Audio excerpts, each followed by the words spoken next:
en esta charla que se trata de los desafíos energéticos, lo que les voy a contar un poco es cuál es la visión del gobierno respecto al futuro del sector eléctrico y al futuro de la energía. Este año cumplimos en Colombia 25 años de la ley 142 y 143. Creo que una de los temas que ha sido exitoso en Colombia es el desarrollo del sector eléctrico en Colombia. Es un servicio que funciona bien y que adicional a eso tiene empresas robustas y tiene una regulación que lo acompaña, que es ejemplo para el mundo. Y la manera como nosotros lo vemos es que tenemos que aprovechar esa fortaleza que se ha formado por más de 25 años para prepararnos y acelerar la transición a lo que será la energía del futuro o el futuro que ya es hoy. Entonces quiero empezar con esta frase de Robert Shiller que dice: no podemos esperar hasta que la casa se queme para comprar un seguro. No podemos esperar a que ocurran disrupciones masivas en nuestra sociedad para prepararnos para la cuarta revolución industrial. La cuarta revolución industrial nos está pasando ahora. Los cambios que hemos visto en los últimos 10 años son unas de las pendientes de cambio más grandes que ha habido en las sociedades. Solamente hace 10 años no teníamos un iPhone, en donde hoy prácticamente manejamos nuestra vida a través de un teléfono, y parte de lo que nosotros vemos es que todas esas disrupciones están llegando a toda la cadena del sector eléctrico y que desde el punto de vista tanto del marco regulatorio, institucional y de la capacidad de respuesta de las empresas, va a depender en gran medida que el futuro del sector eléctrico sea aún más exitoso que lo que ha sido en los últimos 25 años. Algunos cambios de los que vamos a ver en el sector, y es que estos son proyecciones y ustedes saben que para cada proyección después habrá las explicaciones de por qué no se cumplió la proyección, pero son estimados, digamos, generales para que tengamos una magnitud de lo que nos va a pasar de aquí a 10 o 20 años.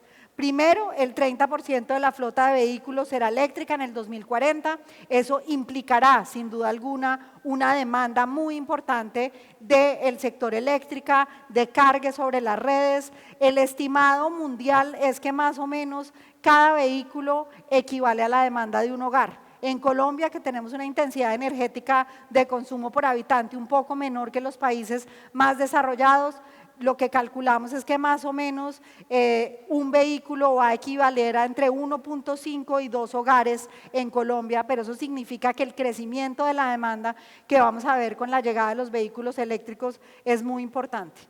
15% de los vehículos serán autónomos en el 2030, se calculan 300 gigavatios de capacidad de almacenamiento en el 2030, hoy en día hay solamente 3 gigavatios, digamos en términos generales, porque sabemos que es un mercado que está en desarrollo, y cálculos indican que en el 2050 el 50% de la energía será suministrada por energía solar o energía eólica.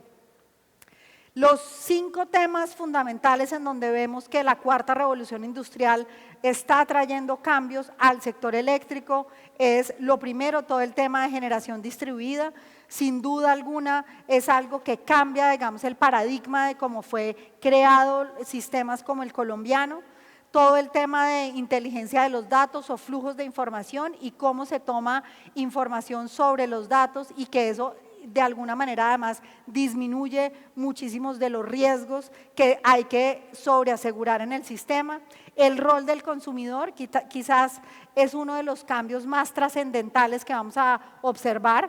Hoy en día todos los consumidores tenemos un rol absolutamente pasivo, prendemos el switch de la luz y pagamos la cuenta, y el futuro, el rol del consumidor es un rol fundamental y un rol mucho más activo. Nuevas tecnologías y modelo de negocio. Todo este tema de datos, el tema de recursos distribuidos, el tema de flujos, el tema del rol del consumidor va a generar cambios en los modelos de negocio actual y generación de nuevos modelos de negocio que tenemos que incorporar para poder hacer el mejor uso de todas estas tecnologías. Y la electrificación de la economía, que se dará no solamente por la electrificación de la movilidad, sino también por una electrificación en el nivel industrial. Y es un poco pues, la visión de lo que va a traer para el sector eléctrico la cuarta revolución industrial. ¿Qué hemos observado? Que como ustedes lo pueden ver ahí, las nuevas tecnologías de generación renovable, como es eólica, como es solar y como es biomasa, en los últimos 5 años han ganado un crecimiento muy importante dentro de la composición de energías renovables. La capacidad de generación hídrica se ha mantenido, ha aumentado ligeramente, pero la gran capacidad de las energías renovables de ganar espacio dentro de la generación completa viene por todo el tema de nuevas tecnologías. Uno de los temas que es más disruptivo y a lo cual yo creo que todos aquí le hacemos seguimiento es cómo va evolucionando el costo de las baterías, porque definitivamente en la medida en que la tecnología avance a disminuir el costo del almacenamiento y el costo de las baterías, va a generar una disrupción que es la que al final nos va a decir quién acertó y quién falló en las predicciones de la electrificación de la economía, de la incorporación de la movilidad eléctrica y de la disrupción que el almacenamiento puede generar en toda la cadena del sector eléctrico. Así que por eso hay tantos esfuerzos desde el punto de vista de investigación y desarrollo en todo el tema de almacenamiento, y esta sin duda es una variable que cada vez empieza a ser muchísimo más disruptiva dentro de la economía. Estos avances están cambiando la forma en la que nos movilizamos, cambian la forma en que vivimos y cambian la estructura del sector eléctrico. Y al cambiar la estructura del sector eléctrico, en estos 25 años nosotros siempre nos hemos imaginado las 4 partes de la cadena: la generación, la transmisión, la distribución, la comercialización y el consumo. Y realmente con la llegada de las baterías, con la llegada del rol del consumidor como un agente activo de la cadena integrada, va a cambiar el modelo del diseño del sector eléctrico. Y eso es, el futuro se ve muy distinto a la estructura que tenemos actualmente. Estamos en el tema de objetivos de desarrollo sostenible y nosotros somos el objetivo de desarrollo sostenible número 7, energía asequible y no contaminante. Este es un tema fundamental porque Colombia está comprometido con cumplir con los acuerdos de COP21 y está comprometido con cumplir con los objetivos de desarrollo sostenible de cara al 2030. Y eso nos implica unos retos y unos desafíos en 2 frentes principalmente. 1, cómo asegurar la limpieza de nuestra matriz de generación eléctrica, y 2, cómo trabajar el tema de acceso. Y acá que tengo en mi espalda todos los objetivos de desarrollo sostenible. Para nosotros la luz es algo tan evidente, es como algo que damos absolutamente por dado, pero si uno piensa en la interdependencia de varios de estos objetivos de desarrollo sostenible, si hay uno que es indispensable para que se cumplan los otros, es la energía. Sin energía es muy difícil o casi imposible hacer una reducción de la pobreza. Salud y bienestar requiere de energía para poder ofrecer servicios médicos. Educación requiere de energía para que los niños estudien, para la conectividad y para todo el desarrollo que se requiere. Agua y saneamiento básico. No existe una capacidad de hacer tratamiento de agua sin energía. Y así podríamos ir por muchos de los objetivos de desarrollo sostenible. Y esto, ¿por qué tenemos que hacer conciencia? Es porque Colombia tiene todavía, al tiempo que hablamos de los desafíos de la cuarta revolución industrial, tenemos unas brechas de inequidad, de acceso a la energía que son inadmisibles en el siglo XXI. ¿Cuál es nuestra situación hoy desde el punto de vista de generación? Somos la 6ª matriz más limpia del mundo, gracias a que tenemos un 70% de energía hidráulica, pero esto paradójicamente nos hace ser uno de los 20 países más vulnerables al cambio climático. Y parte de lo que tenemos que trabajar es cómo vamos a diversificar nuestra matriz de generación eléctrica, porque viene un aumento significativo en la demanda eléctrica, no solamente por el crecimiento natural de la economía y de la población, sino porque la electrificación de la economía nos va a llevar a tener un crecimiento importante y porque adicional a eso, como parte de nuestra agenda, estamos trabajando en todos los temas de interconexión, interconexión con Panamá, interconexión con Ecuador, y vamos a empezar a trabajar los temas de ampliar las capacidades de interconexión con Perú. Entonces, lo que vemos acá es que hay un aumento, habrá un aumento significativo en la demanda de energía, y lo que necesitamos de manera significativa en el aumento de la demanda de energía es que justamente nuestra matriz esté preparada para ofrecer toda esa capacidad eléctrica con confiabilidad, pero también siendo sostenible. ¿Qué ventaja tenemos? Que Colombia, en términos de recursos renovables, no solamente es rico en agua, de lo cual Colombia debe sentirse agradecida de lo importante que han sido los recursos hídricos en Colombia, de lo importante que ha sido la generación hidroeléctrica en Colombia, pero también somos ricos en energía solar, en donde tenemos este es el mapa de generación eólica, el próximo es el solar, pero en términos de generación eólica, más o menos la velocidad del viento en La Guajira puede ser el doble del promedio mundial, y eso significa pues que vamos a tener una eficiencia de las plantas eólicas mucho más altas que en otros lugares del mundo.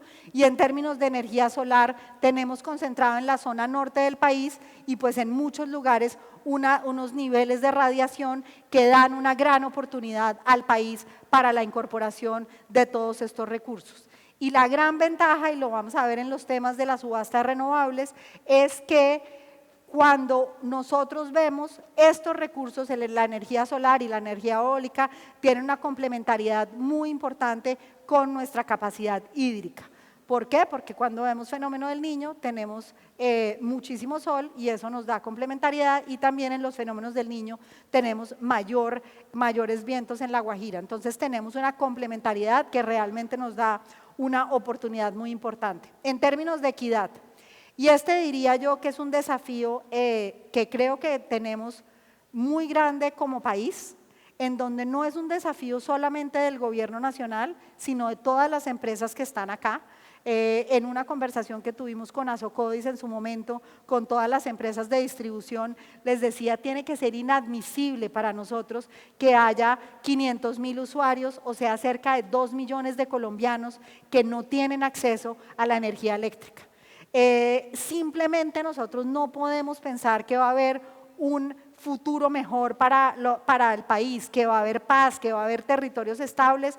Cuando uno llega a esos territorios, yo he tenido la gran oportunidad, porque realmente es una oportunidad, de ir a 3 de esos sitios ahora en mi gestión. De hecho, uno de esos sitios estuvimos hace un mes con el presidente en Tierra Alta, llevando luz por primera vez. La semana pasada estuvimos en Fonseca y estuve también en Tumaco. Y realmente son comunidades que viven en el siglo XVIII, que están totalmente desconectadas, y comunidades en donde lo único que prospera es la ilegalidad. Entonces es un deber que tenemos con la equidad. Yo creo que ustedes en otro congreso vieron un video de Bill Gates que dice que si él tuviera un solo deseo por cumplir, su deseo sería que el billón de personas en el mundo que no tienen energía tuvieran acceso a la energía. Y después de la energía seguramente el agua, porque para hacer el tratamiento del agua se requiere energía. Entonces acá es un llamado, porque los porcentajes son muy engañosos. Uno ve 97% de cobertura y se ven las tablas y parece muy bueno, pero son 2 millones de personas que no tienen acceso a la energía. Nosotros tenemos desde los fondos públicos, con las restricciones fiscales que tenemos, la meta de llegar a 100.000 hogares, o sea, cerca de 500.000 colombianos, y puse acá que nuestra meta será ver que al final de este cuatrenio entre 500.000 y 1 millón de colombianos lleguen a tener acceso a la energía eléctrica, porque espero que todos los programas que hagan los distribuidores de energía para llegar también a extender sus redes, más los programas de inversión social y las disrupciones tecnológicas que estamos viendo, por ejemplo, en el tema de paneles solares y soluciones individuales o todo el tema de microredes, nos tienen que acelerar esto. En los Objetivos de Desarrollo Sostenible está que Colombia solo va a cerrar esta brecha hasta el 2030. Es un poco inadmisible que durante todo este tiempo, por los próximos 10 años, todavía haya tantos colombianos que no tengan acceso a la energía. El tema de la leña es otro tema dramático. Hoy en día 1.5 millones de familias cocinan con leña. Acá, por supuesto, la oportunidad es extender las redes de gas, extender el uso del GLP como elemento para llevar gas a estas regiones, y es otro de los programas que tenemos en donde consideramos que es algo muy importante y esperamos trabajar de la mano de todos ustedes en este tema. Y esto en los temas de salud, como todos saben, una familia que cocina con leña tiene problemas de efisema pulmonar o problemas iguales a los de calidad del aire, o a una familia que se consumiera 2 paquetes de cigarrillos al día por el efecto que tiene la cocción con leña en la salud de las familias. Uno, confiabilidad y cobertura. Confiabilidad porque esta ley 142 y 143 nació después de un apagón que fue tremendamente costoso para el país y que creo que todos estamos conscientes que nadie lo quisiera repetir, y por lo tanto la confiabilidad seguirá siendo un tema fundamental. Cobertura, porque confiabilidad solamente estamos pensando muchas veces en los colombianos que estamos beneficiados con el acceso a la energía, pero esas personas no tienen ni siquiera, su confiabilidad es una lamparita de petróleo, entonces es algo que tenemos que tener siempre en mente. Eficiencia, porque eficiencia es algo que también tiene que estar en el centro. El costo de la energía para todos los colombianos tiene 2 ángulos. Uno, cómo afecta al bolsillo de todos los colombianos, y 2, el tema de competitividad. Si nosotros queremos desde la economía ser un país más competitivo, que las empresas vengan a invertir acá, que las empresas colombianas hagan sus inversiones en Colombia, y cuando vemos los rankings de competitividad, el costo de la energía es uno de esos costos en donde tenemos oportunidad de mejorar, y por eso tenemos que balancear. Y un tema fundamental es el tema de la sostenibilidad. Estas 2 cosas las tenemos que mantener equilibrada con los efectos que eso pueden tener sobre el medio ambiente, y cómo mantenemos un balance equilibrado entre confiabilidad, cobertura, eficiencia y sostenibilidad. ¿Qué tenemos en el Pacto por Colombia, Pacto por la Equidad en el Plan Nacional de Desarrollo? Uno, la obligatoriedad al 2022 que tienen de comprar entre 8 y 10% de energía generada con fuentes renovables alternativas.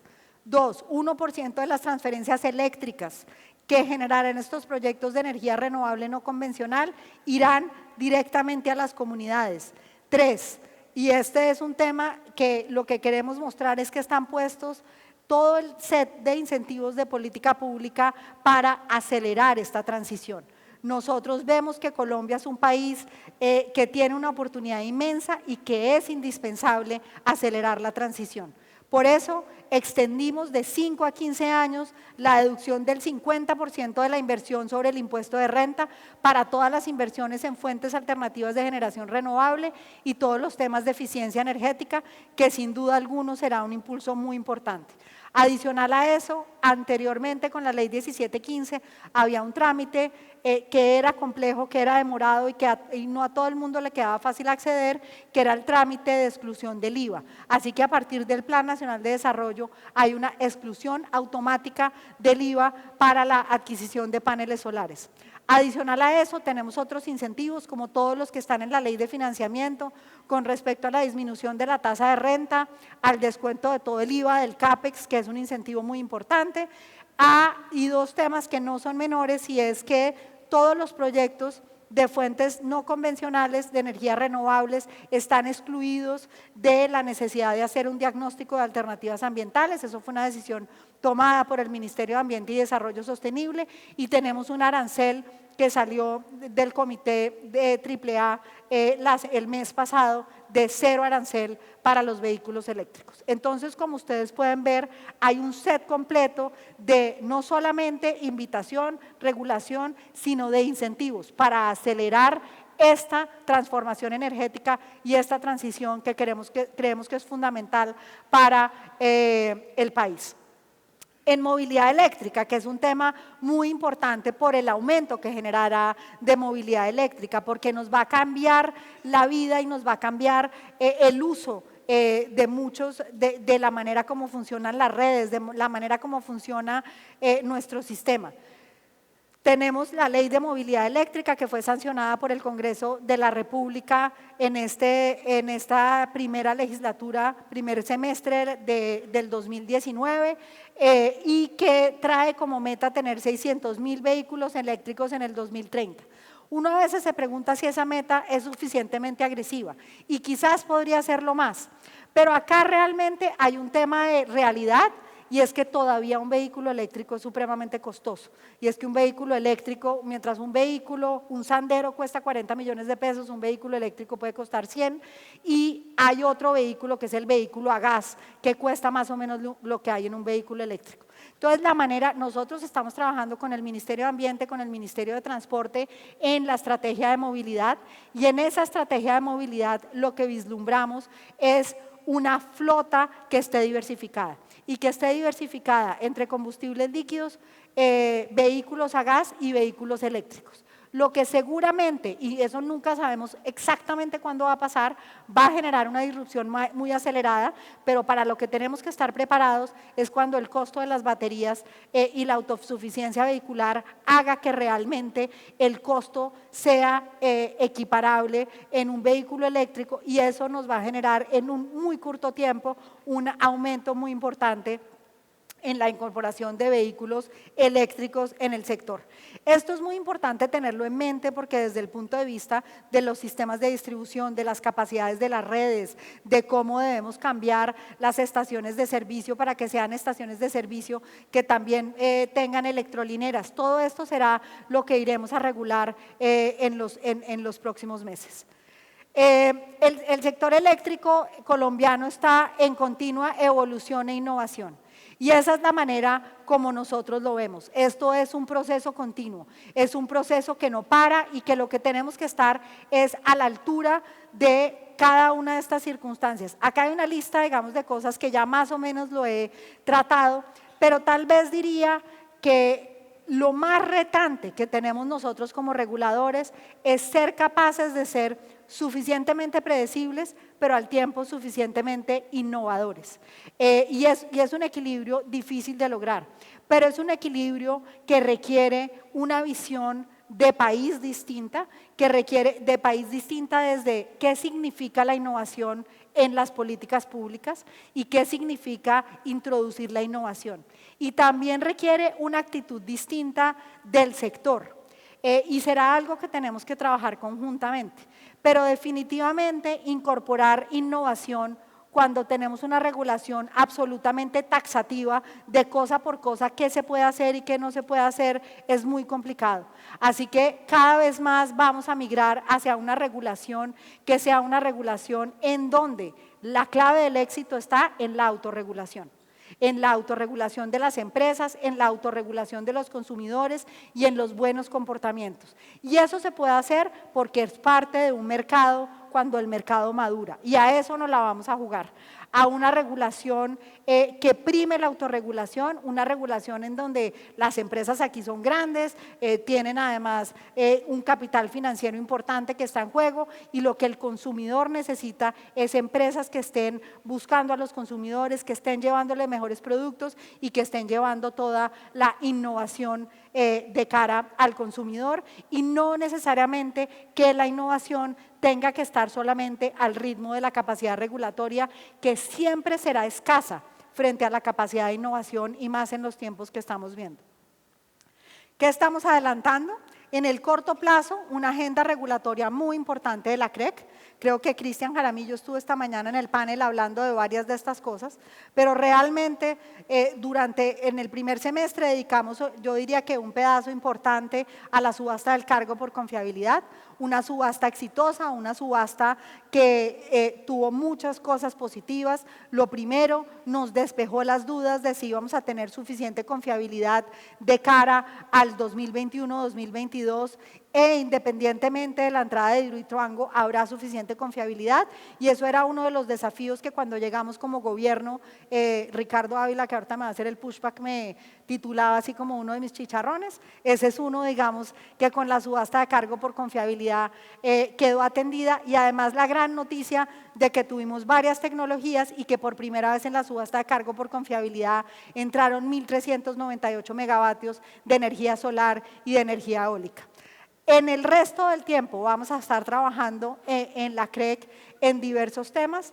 Estamos trabajando mucho en los temas del sector eléctrico. Por supuesto que tenemos el compromiso de emitir todos los expedientes tarifarios de la 015, que además va a generar un monto de inversiones muy importante en una coyuntura, como vemos, tributaria muy favorable, y eso es algo en lo que está trabajando la CREC muy activamente. Demanda un trabajo muy minucioso y requiere bastante esfuerzo, pero esperemos que eso salga en los próximos, entre un mes y 3 meses empezarán a salir los diferentes expedientes tarifarios. Acá también voy a hacer un poquito de un llamado en que muchas veces dicen es que llevamos 6 meses expediendo el expediente tarifario, y cuando uno se devuelve y ve el proceso, también parte de lo que se encuentra es que la información no llega completa, que la información no es precisa. Entonces todos esos temas nos demoran mucho y nos gastan más energía. Ahí yo creo que tenemos que trabajar cada vez más en equipo y en equipo, porque es conveniente para las empresas que el regulador sea más ágil, pero para que el regulador sea más ágil se necesita una colaboración y una mejor información de parte de las empresas. Vamos a trabajar en todos los temas de comportamientos de mercado. Este tema de que se rompen las barreras en la cadena, en que la generación, la transmisión, la distribución es distinta, implica unos desafíos muy grandes para cómo nos hemos comportado regulatoriamente y como empresas. Hay que pensar en el consumidor, hay que pensar quién agencia los intereses del consumidor, sobre todo del mercado regulado, y ese es el rol que tienen los comercializadores, y hacia eso irá, digamos, que toda la estructura regulatoria, en donde vemos que las empresas están preparadas no solamente para una mayor autorregulación, sino también para una evolución hacia un mercado que haga una formación de precios transparente, eficiente y ágil, que creeremos que es fundamental para poder seguir avanzando en nuestra agenda. Lo segundo, el programa de subastas de energías renovables y en el largo plazo la misión de la transformación energética. El programa de subastas de energía renovable, 3 temas fundamentales que queremos lograr: complementariedad para fortalecer la seguridad energética. Como les dije, aunque somos la 6ª matriz más limpia del mundo, somos uno de los 20 países más vulnerables al cambio climático, y es necesario incorporarle otro tipo de tecnologías que nos den esa complementariedad. 2, en la medida en que crezca la demanda necesitamos reducir emisiones. Tenemos un compromiso de reducción de emisiones en el sector eléctrico de reducir 240 millones de toneladas de carbono de cara al 2030, y la introducción de energías renovables no convencionales es indispensable para poder cumplir esa meta. Y lo tercera, competitividad en precios. Y competitividad en precios porque así como Colombia es uno de los países que cuando uno ve en toda la lista de países, quizás hoy tiene uno de los porcentajes más pequeños de energía renovable no convencional, yo diría que la gran ventaja que tiene es que va a entrar en un momento en que la tecnología ha sido disruptiva en los precios y los precios han disminuido significativamente y están listos para competir con las energías convencionales. Por lo tanto, la entrada de estas energías renovables ahora lo que traerán es una posibilidad de ser más competitivos en los precios. ¿Cómo va a ser la subasta de energías renovables?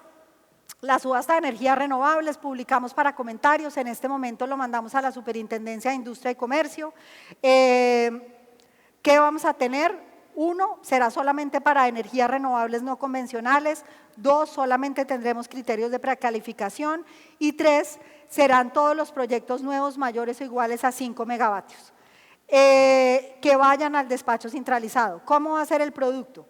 3 bloques, y esto acá quiero primero agradecer al trabajo que hicieron todas las empresas con todos los gremios para trabajar en equipo, en buscar un producto que sea un producto exitoso para el mercado colombiano. Acá el único objetivo es acertar para el mercado. Estas tecnologías son una realidad y estas tecnologías hay que introducirlas de una manera sostenible, de una manera ordenada y de una manera que sea eficiente para el mercado.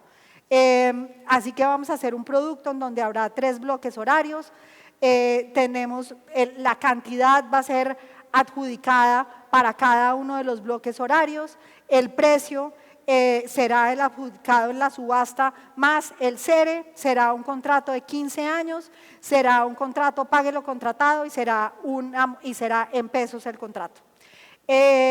Acá va a hacer una cuña y es que cuando tomamos la decisión de pesos, lo hago confiando en las empresas, porque habría mayor competencia con dólares.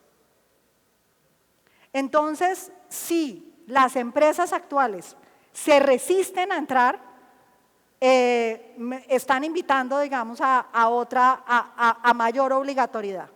Entonces, sí quiero ser muy clara, estoy confiando en lo que ustedes pidieron, en la carta gremial, pero ese compromiso que me manifestaron personalmente mirándome a los ojos, lo necesito ver en la subasta, en ofertas y a precios competitivos. Misión de transformación energética. Tiene 5 capítulos, creo que tuvieron un taller que me dijeron que estuvo muy interesante, el taller de la misión de la transformación energética, pero al final lo que busca la misión de transformación energética es trabajar en estos 5 capítulos y lo que nos debe hacer la misión de transformación energética es trazarnos cuál debe ser esa hoja de ruta, que debe ser una hoja de ruta ordenada y que debe ser una hoja de ruta que rápidamente nos lleve a la capacidad de incorporar todos los temas de la transición y la transformación energética que estamos observando.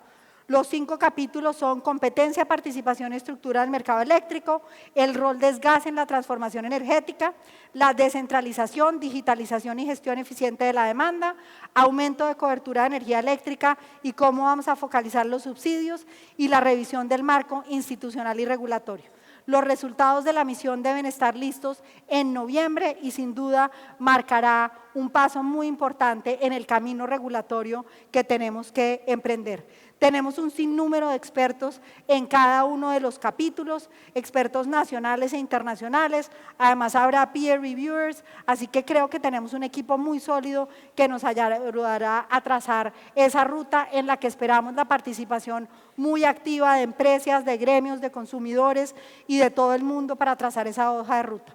Nuestro gran desafío es aprovechar los avances tecnológicos en pro de un desarrollo sostenible, la modernización sectorial y el beneficio de los usuarios. Muchas gracias. Bueno.